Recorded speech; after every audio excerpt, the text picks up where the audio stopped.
ক্রমাগত গলার হার ছিনতাইয়ের পর এবার ফাঁকা বাড়িতে চুরির অভিযোগ উঠল জলপাইগুড়ি শহরে। গত রাতেই এই চুরির ঘটনা ঘটেছে পুরসভার 25 নম্বর ওয়ার্ডের নেতাজি পাড়া এলাকায় বলে খবরে প্রকাশ।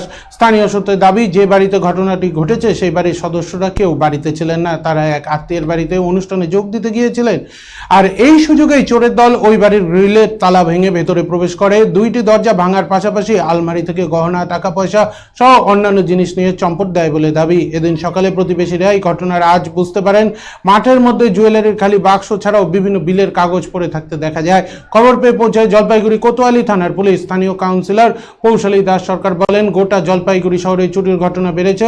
গত এক মাস ধরে রাস্তায় গলার হার ছিনতাইয়ের ঘটনা ঘটেছে, নেশার হারও বেড়েছে। নেশার টাকা জোগাড় করতে এক শ্রেণীর যুবক এই ঘটনাগুলি ঘটাচ্ছে। আশেপাশে বিভিন্ন জায়গায় নেশার আড্ডা বসছে। প্রশাসনকে আরও সক্রিয় হয়ে অভিযান করার প্রয়োজন রয়েছে বলে তিনি জানান।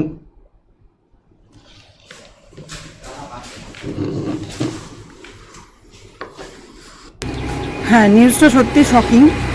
সারা পুরো জলপাইগুড়িতেই চুরির ঘটনা খুবই বেড়েছে।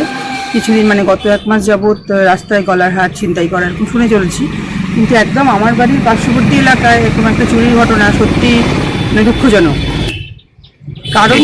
কারণ তো স্পষ্টভাবে কিছু বলা সম্ভব না। একটাই বলা যায় যে এমন নেশার হার এমন বেড়েছে, বাচ্চা কিছু ছেলেরা আছে, নেশার হারটা এমনই বেড়েছে, তারা এখন নেশার পণ্য জোগাতে তারা এখন চুরির আশ্রয় নিতে হবে। তার কিছুই বলার নেই।